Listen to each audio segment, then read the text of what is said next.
बिस्मिल्लाहिर्रहमानिर्रहीम। ये video source free RL circuit की सेकंड वीडियो है। इसमें हम प्रैक्टिस प्रॉब्लम सॉल्व करेंगे और एक एग्जांपल जो है उसको एक्सप्लेन करेंगे।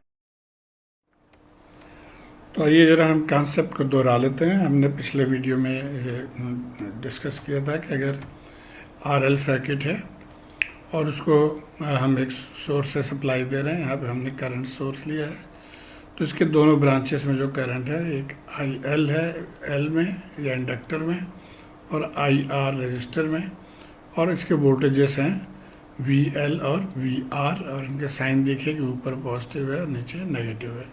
तो हम यहाँ पे ये लिख सकते हैं कि I is equal to I L plus I R. ये करंट I यहाँ पे है और ये दोनों वोल्टेजेस बराबर हैं चूँकि अपोजिट है।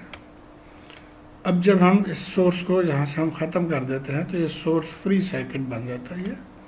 तो अब ये सोर्स फ्री सर्किट हो गया। अब यहाँ पे क्या चेंज होगा कि ये जो हमने हमारी करंट अब ख़त्म है, मेन करंट जो हम सप्लाई कर रहे थे, तो अब ये ज़ीरो के बराबर हो गया, यानी I L plus I R is equal to I जो है वो ज़ीरो हो गया। दूसरी चीज़ एक बहुत इम्पॉर्टेंट है और वो ये है कि चूँकि एक प्रॉपर्टी है इंडक्टर की कि जी inductor opposes change in current flow, यानी अब ये करंट फ्लो इस तरफ है तो सोर्स ख़त्म करने के बाद इसकी करंट में रिडक्शन शुरू हो जाएगी। जैसे कि करंट अब अपोजिट की तरफ जाना चाह रहा होगा, तो उसको रोकने के लिए इसने अपनी पोलैरिटी चेंज कर ली इंडक्टर ने, और बजाय ऊपर पॉजिटिव के अब नीचे पॉजिटिव और ऊपर नेगेटिव हो गया। तो अब इस पॉजिटिव की वजह से आप देखें तो यहाँ से करंट यूँ फ्लो करना चाहिए जो कि इसको सप्लीमेंट कर रही है, यानी आईटी को कम नहीं होने देगा। तो ये ऑल्दो ये बहुत टेम्पररी फिनोमेना है बहरहाल।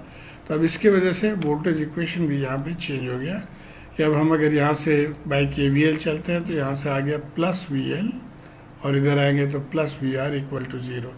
तो plus VL plus VR equal to zero. तो अब ये दो इक्वेशंस जो है हमारे पास आ जाते हैं। हम दोनों में से किसी एक को लेके चल सकते हैं। हमने यहाँ पे लिया और इसके लिए हमने वोल्टेज को इन टर्म्स ऑफ करंट लिख लिया।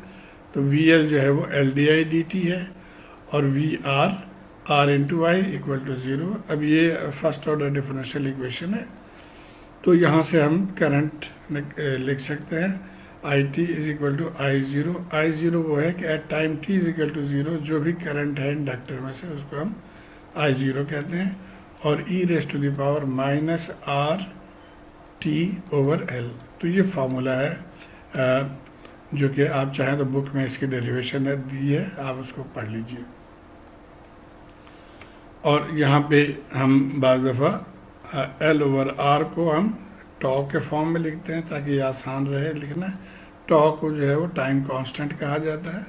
तो यहाँ पे in case of RL circuit tau is L over are.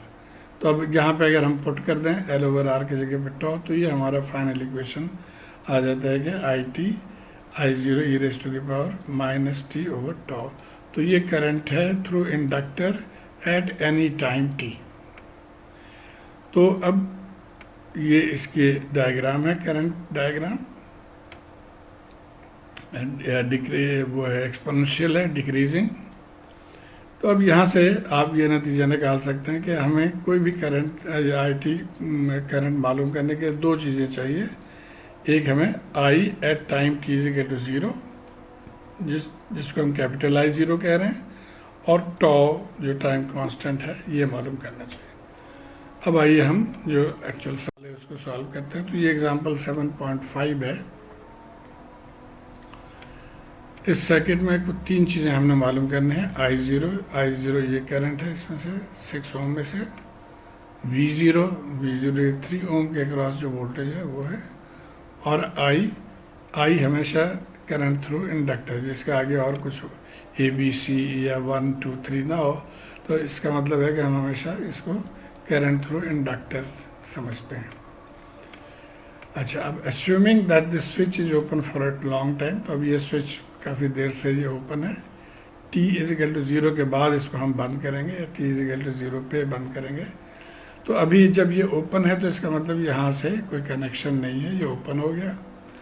और जब इंडक्टर डीसी वोल्टेज से हम सप्लाई दे रहे हैं सर्किट को और इंडक्टर को भी, तो आपको ये भी आपने पढ़ा होगा कि inductor behaves like a short circuit for DC.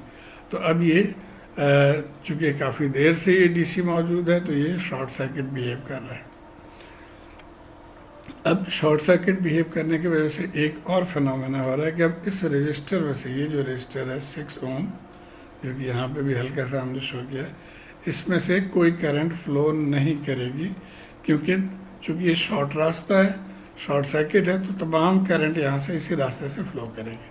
तो इसका मतलब है कि इसको हम सर्किट में रखने का कोई फ़ायदा नहीं, इसको हम निकाल देंगे ताकि हमारे सर्किट मज़ीद सिंप्लीफाइड हो जाए।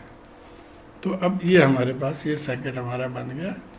और अब हमने यहाँ से आई मालूम करना है, जो कि आई एट ज़ीरो है या आई डी सी आप कह लें। तो ये बड़ा सिंपल है कि 10 वोल्ट है और ये 2 रेजिस्टेंसेस हैं, तो 10 divided by 5 is equal to I 10 divided by 2 + 3, तो 2 एम्पियर आ गया। अच्छा, अब एक आध चीज़ और, हमने चूँकि 3 चीज़ें मालूम करनी है, तो तीनों की कंडीशन एट t = 0 या t = 0 से ज़रा सा पहले ये मालूम करना है। तो अब देखिए, अब यहाँ पे तो ये सर्किट है ही नहीं, ये इसमें हम कह रहे हैं नो करंट विल फ्लो, तो इसका मतलब I 0 0। एक्चुअली ये भी बहुत ये कन्फ्यूजन क्रिएट करती चीज़ है। ये I के साथ और उन्होंने 0 रख दिया। अब हमें एक और बीच में ये t यहाँ पे होता है, उसको हम I0t एक्चुअली है, तो उसको हम कहेंगे कि अब वो 0 है। तो बहरहाल I0 is also equal to 0। और वोल्टेज का क्या कंडीशन है, वोल्टेज यहाँ से वोल्टेज यही करंट इसमें से फ्लो कर रही है इसके अंदर। तो जो करंट हमने निकाला था 2 एम्पेयर, 2 × 3, तो वोल्टेज हो गया 6 वोल्ट। तो अब ये तीनों कंडीशंस हमने निकाल लिए फॉर t < 0। अब आइए हम t > 0 पे चलेंगे। अच्छा जी, अब आते हैं हम t > 0 की तरफ। t > 0 पे इस स्विच को हमने बंद कर दिया। एक्चुअली जब भी हम कहते हैं t > 0, तो वो t0 शामिल है उसमें, t0 और उससे आगे। तो t0 पे यहाँ पे ये कह रहा है इसको बंद कर दें, तो हम इसको बंद कर देते हैं, इसको स्विच को बंद कर दिया हमने। अब इसके रिज़ल्ट क्या है, देखिए कि ये वोल्टेज जो है, इसमें से करंट इस 2 ओम रेजिस्टेंस और इस शॉर्ट में से वापस, तो इसके वजह से कोई करंट इस वाले सर्किट में फ्लो नहीं करेगी। तो हम इस सर्किट को एज इफ के हम 2 हिस्सों में बांट सकते हैं। ये एक हो गया हमारे पास और ये दूसरा वाला हिस्सा हो गया। तो अब इसका हमारे इंडक्टर वाले सर्किट में या राइट वाले सर्किट में कोई अमल दखल नहीं है, तो इसको अभी हम हमारे इस्तेमाल में ये नहीं आएगा, क्योंकि अब हमने तो सोर्स फ्री सर्किट को यूज़ करना है। तो अब यहाँ पे देखिए, ये सर्किट हमारा सोर्स फ्री सर्किट हो गया, इसमें अब कोई एडिशनल सोर्स नहीं है, बस इंडक्टर में जो चार्ज है उसने उसी को डिस्चार्ज करना है। तो अब ये सर्किट हमारा बन गया जैसे मैंने बताया, और इसको हम ज़रा सा रीड्रॉ कर लें, इस वोल्टेज और रेजिस्टेंस को हम इस तरफ लेकर आ जाएं, तो ये इसकी शक्ल बन गई, देखिए आप, और पोलैरिटी वही है।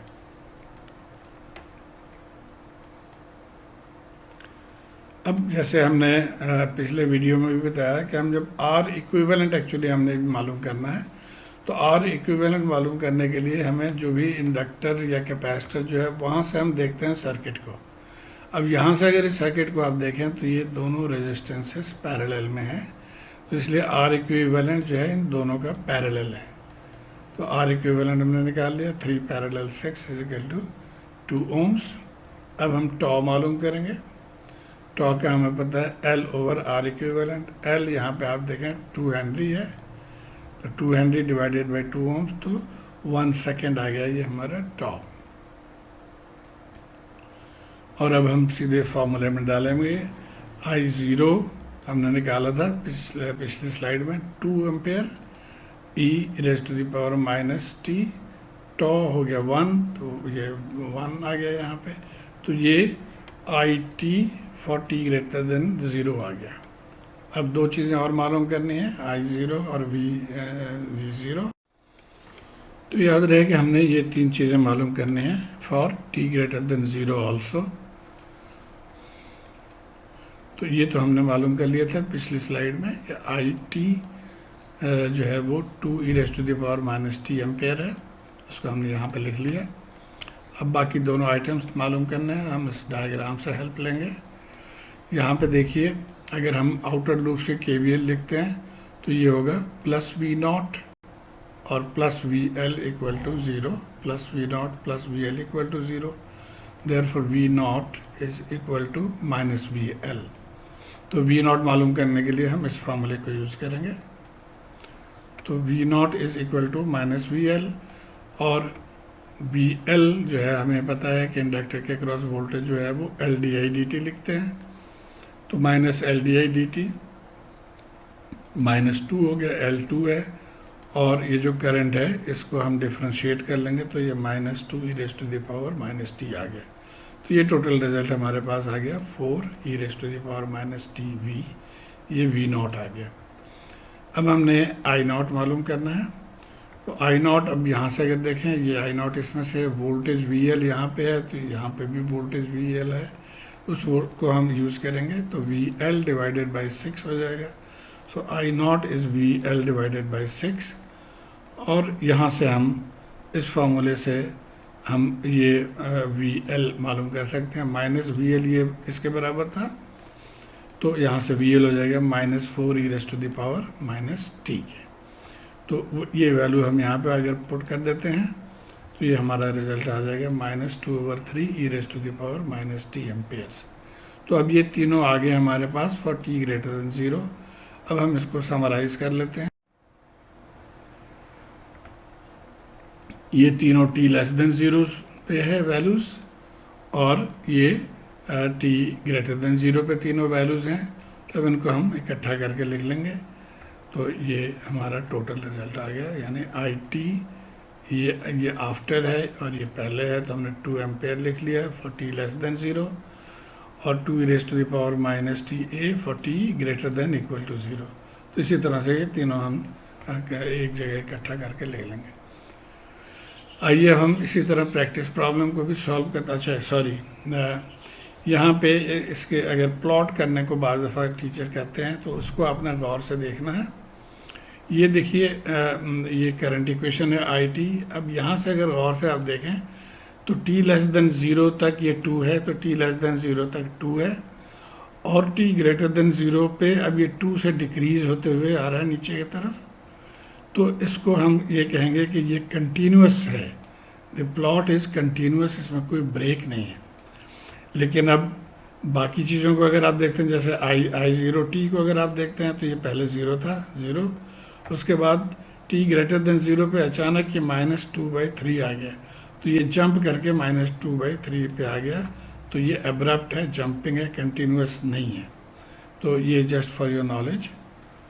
और यहाँ पे यही कह रहा है, we notice that the inductor current is continuous at t is equal to 0, जैसे यहाँ पे है, while the current through the 6 ohm resistor drops from 0 to -2/3, and the voltage across also drops from 6 to 4। तो voltage जो है वो भी अगर आप प्लॉट करेंगे तो इसी तरह, चूँकि वोल्टेज करंट मल्टीप्लाई बाई ये है, ये वाला वोल्टेज, तो वही आपको इस तरह से।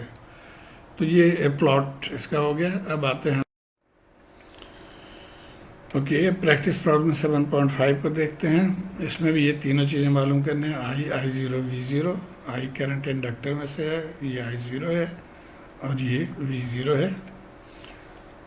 तो फॉर t लेस देन 0 हम देखते हैं सर्किट में क्या तब्दीली है। अब ये t लेस देन 0 भी ये कनेक्टेड है, तो ये कनेक्टेड हमने शो कर दिया।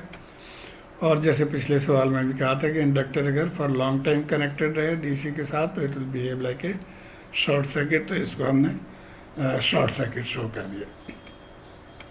अब अगर यहाँ पे देखें तो ये इसमें से जहाँ से जो भी करंट आए वो इस रास्ते से कोई करंट नहीं जाएगी, क्योंकि ये हमें शॉर्ट सर्किट रास्ता मिल गया। तो इसका मतलब है कि ये फालतू हो गया हमारे पास, तो इसको हम निकाल देंगे। तो अब ये हमारा final circuit t less than 0 पे है। अब यहाँ से हम जो है ये दोनों करंट्स मालूम कर लेंगे। तो अब देखते हैं आप यहाँ पे कि ये करंट यहाँ से जाके दो रास्तों से ये तकसीम हो रही है, तो हम इसको बाई करंट डिवीजन रूल निकाल सकते हैं। तो I0 इज़ 6 मल्टीप्लाई बाई 2, यानी total current 6 divided by total resistance 4 + 2 और मल्टीप्लाइड बाई ऑपोजिट आर्म। तो ये हमारा ऑपोजिट आर्म उससे मल्टीप्लाई किया तो ये आ गया 2 एम्पेयर। तो अब ये 2 एम्पेयर आ गया, तो अब ये करंट जो है ये कितना हो गया 6 - 2, तो यहाँ पे 4 ampere current I1। So 6 - 2 is 4 ampere I2 current. और अब हमने V0 को मालूम करना है, तो अब ये करंट हमें मालूम हो गया 4 एम्पेयर है, तो 4 को 2 से मल्टीप्लाई कर देंगे तो 8 वोल्ट जो है वो हमारा V0t है। तो ये तीनों पैरामीटर्स हमारे पास आ गए फॉर t < 0 के। अब हम t > 0, तो t > 0 पे इसको हमने खोल दिया, तो ये वाला हिस्सा जो है वो निकल गया इसमें से, तो ये सर्किट हमारे पास बाकी बचा। ये हमारा सोर्स फ्री सर्किट है। अब आपको पता है कि हम इसमें इसको थोड़ा सा हम देखते हैं कहाँ तक सिंप्लीफाई कर सकते हैं, क्योंकि हमने यहाँ से R इक्विवेलेंट निकालना है। अब इन देखो दोनों को देखिए, ये दोनों सीरीज़ में हैं, तो इसको हमने ऐड कर दिया 6 ओम आ गया। अब ये और ये पैरेलल में है। आप अगर यहाँ इस डायग्राम से देखें तो हम इसको ड्रॉ कर सकते हैं। इसको उठा के हम इधर लेके चले गए तो 3 और 6 पैरेलल में नज़र आ रहा है। तो अब R इक्विवेलेंट हम यहाँ से मालूम कर लेंगे, 3 × 6 इज़ 2 ohms। अब हम टॉ मालूम करेंगे, तो टॉ इज़ L/R इक्विवेलेंट। L यहाँ पे 1 हेनरी है, तो 1 डिवाइडेड बाई 2, तो 1/2 सेकेंड आ गया। अब आइए हम करंट को मालूम कर लेते हैं। सो IT इज़ I0 e⁻t - इस फार्मूले में डालेंगे। IT0 वाज 4 एम्पेयर, तो हम यहाँ पे 4 लिखेंगे और बाकी 1/2 आ जाएगा टॉ की जगह पे, तो ये 4 e⁻ -2t एम्पेयर आएगा। इसी तरह I0, अब I0 देखिए ये करंट ये है हमारा I0 करंट, ये है I करंट। तो इसका मतलब है कि ये I current is dividing into 2 path, एक ये रास्ता है और एक ये रास्ता है। हम इस रास्ते वाले करंट में इंटरेस्टेड हैं I0। एक चीज़ और भी आप देखेंगे, जब इसकी वजह से जो डायरेक्शन है वो यूँ है, जबकि I0 की डायरेक्शन इस तरफ से है, लेफ़्ट से राइट। तो इसका मतलब है कि I0 के साथ हमने एक माइनस साइन लगाना है। तो I0 is equal to minus sign, और बाई CDR आपने निकाल लिया कि total current divided by total resistance 6 + 3 और मल्टीप्लाइड बाई ऑपोजिट आर्म, तो मल्टीप्लाइड बाई 3 हमने कर दिया। IT की वैल्यू अब पुट कर दें, ये वैल्यू यहाँ पे हमने पुट कर दिया, तो ये हमारा फाइनल इक्वेशन आ गया फॉर I0t। अब हमने V0 मालूम करना था, V0t। तो V0t इज़ 2 × IT। यहाँ पे देखिए कहाँ आ गया, ये V0t इज़ 2 टाइम्स ये जो करंट है I0t, तो 2 टाइम्स I0t आप लिख देंगे और इसको सॉल्व कर लेंगे, तो ये आ गया हमारा V0 जो कि फाइनली है। तो ये तीनों आ गए हमारे t > 0 पे तीनों वैल्यूज़। अब इनको हम समराइज़ करके पिछले सवाल की तरह इसको हम इकट्ठा हम सबको लिख लेते हैं। ये t < 0 पे वैल्यू है, ये t > 0 पे वैल्यू है, इसी तरह ये तमाम वैल्यूज़। तो उम्मीद है आप ये समझ आ गई होगी बात कि इस तरह के सर्किट को कैसे सॉल्व करते हैं। थोड़ा सा लेंथी है बट आपको मज़ा आएगा। शुक्रिया।